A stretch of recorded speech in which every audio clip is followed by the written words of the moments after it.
Нашиот гостин денеска е господинот Стоје Додевски. Инаку ќе го представиме накратко, но всушност една од професиите, туку занимањата или активностите на господинот Додевски е нашата денешна тема, а во прашање е копаничарството. Копаничарство или дрворез. Уметност во која целосно се внесува душата на резбачот. Традицијата на народот на кој припаѓа, обележјата на времето во кое создава, својата душа презентирајќи ја преку вештината и техниката од своите раце кои го преобликуваат парчето дрво. Копаничарството е уметност, а потоа може би и занает, поради употребата на техника и алати кои може да ја повторуваат веќе изработената форма. Проценката е според длабочината на резбата и тврдоста на дрвото, но тоа се однесува на трудот. Сепак, восхитот и пораката говорат најповеќе за изработеното. За да биде уметноста што помакотрпна, оревот е дрво за резба. За копаничарството говорат милениумски стари археолошки ископани предмети. Повеќето занаети изумираат во Македонија, но копаничарството, прифатено како занает, има своји приврзаници, уметници, творци и уживатели се до денес. Името и презимето на уметникот, напишани со кирилично писмо, годината на изработка и кога заминува од државата името на државата Македонија, а со резбите се освојува и плени светот. Копаничарството во Македонија во антиката. Пронајдената кралска гробница во Кутлеш зборува за високо културно-историско богатство со врвни уметнички елементи во Македонија. Тоа е представено на ковчегот со 16 зрачното сонце, декоративна плитка пластика во огледален одраз со богати орнаменти, ногарки што завршуваат со лавовски шепи, пронајдени златни желади и дабови листја во вистинска големина. Ако се споредат античките пронајдоци во Кутлеш со сегашните резбани дела и иконостасите во црквите и манастирите, се забележува видна сличност, блискост и истородност. Желадите и дабовите лисја во злато и желадите и дабовите лисја на иконостасите во дрво, слободно може да речеме дека се исти и подеднакво употребувани и застапени во уметноста во етничките граници на Македонија. Лавовските шепи од ковчегот и денеска се резбаат како декор на мебел. Во Македонија најсилен период копаничарството бележи во 17-тиот век. Од 14-тиот и 15-тиот век има многу малку сочувани предмети. Под влијание на светогорските уметници пак се отвораат и копаничарски центри во Македонија во 17-тиот век. Од тоа време датираат резбите на раскошни иконостаси во црквите Свети Архангел Михаел, Кучевиште Скопско и Свети Никола Слепче, Прилепско. Во Македонија се зачувани голем број предмети, релјефи и верски укрази од резба во периодот од 14-тиот до 19-тиот век. Најпознати школи во тој период во Македонија биле Прилепско-Слепченската во 15-тиот и 16-тиот и Дебарско-Охридската во 19-тиот век. Речиси сите поголеми цркви имале предмети и украси од резба, а во некои целата внатрешност била украсена со резба. Сочувани дела од овие мајстори се иконостасите во црквите Свети Јован Бигорски кај Дебар и Свети Спас во Скопје. Покрај тоа, и побогатите куќи биле украсувани со мотиви од резба. Познат пример за тоа е таванот во една од собите на музеј куќата на Робевци во Охрид.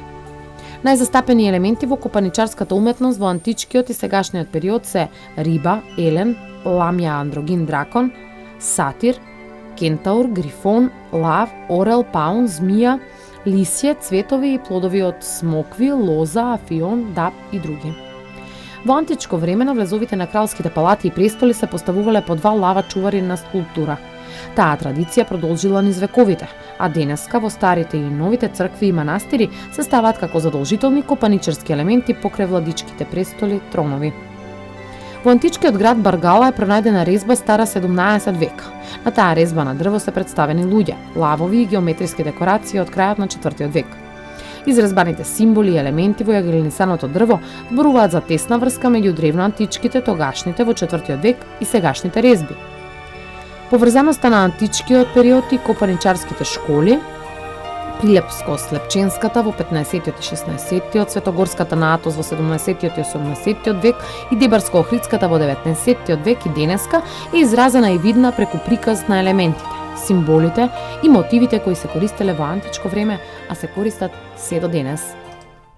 Едно бегство на коњите, веќе имам една ваква минијатура. Еве во нашето студио се и вашите дела, еве ги гледаме сега на една минијатура на тие коњи има овде и тоа го направив на метар на 2 квадрати, значи го ги исполнив просторот со коњи. Да. Сега имам грешки тука, си ги гледам грешките, ама делото го оставив така со сите тие грешки и сега тоа некако си има своја вредност, бидејќи тоа ми е првото дело. Се разбира, со текот на работата се усовршувате. И со текот на работата почнам, предизвик беа иконите, потоа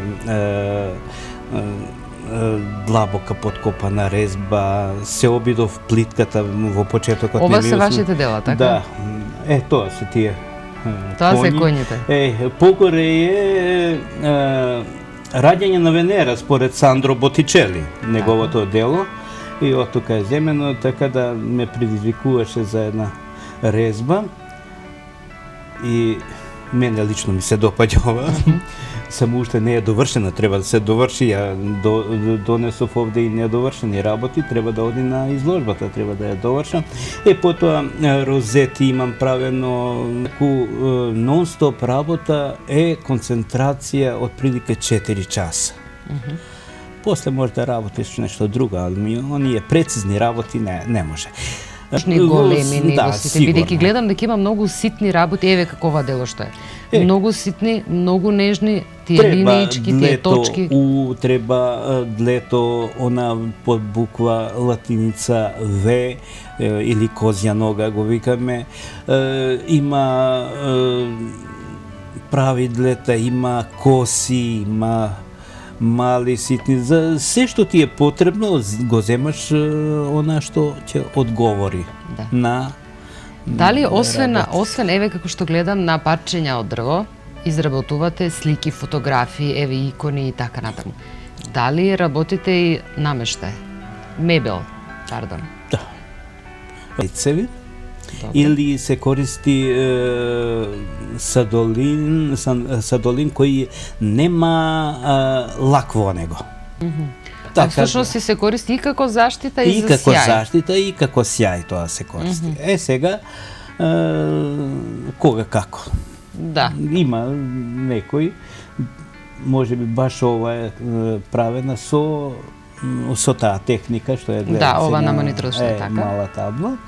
И баш таа ја работев со восок и со бензин, она што го прави. Наистина и вака гледајќи ја во нијанси е целата.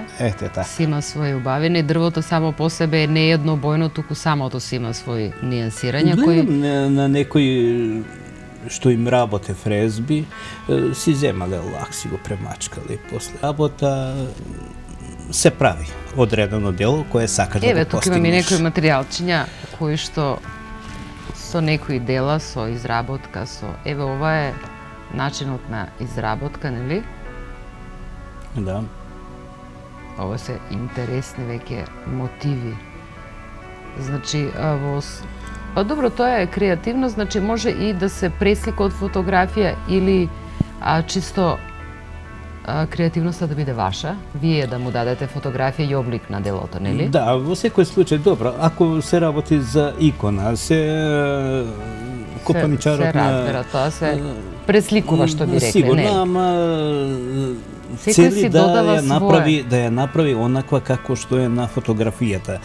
Секако дека треба тука да му се даде пластика, треба да му се даде правење на портрет не е баш лесна работа. Така, начина од работка се. Апсолутно. Изложба на резбарските дела изработени во текот на изминатата седмица во Крива Паланка беше затворена јубилејната 25-та копаничарска колонија, која во манастирот Свети Јоаќем Осоговски се одржува по 14 пат. Вкупно 16 копаничари ширум земјава и од соседна Бугарија и Србија твореа во стариот конак на манастирскиот комплекс, каде и беа изложени нивните изработени дела. Годинешната копаничарска колонија мина во знакот на подмладувањето, односно имаше дури 4 млади учесници кои посветено ги изучуваа вештините на резбата. На овој факт особено е горд организаторот на колонијата Борис Попев од Сдруженијето на копаничари на Македонија.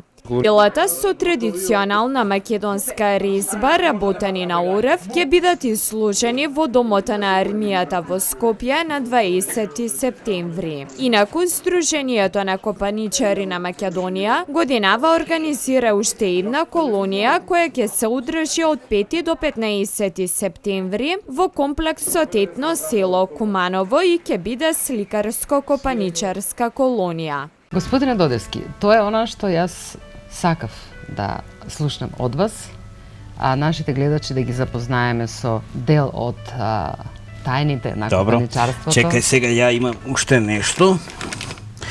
Имам еден подарок за тебе. Леле, колку е убаво.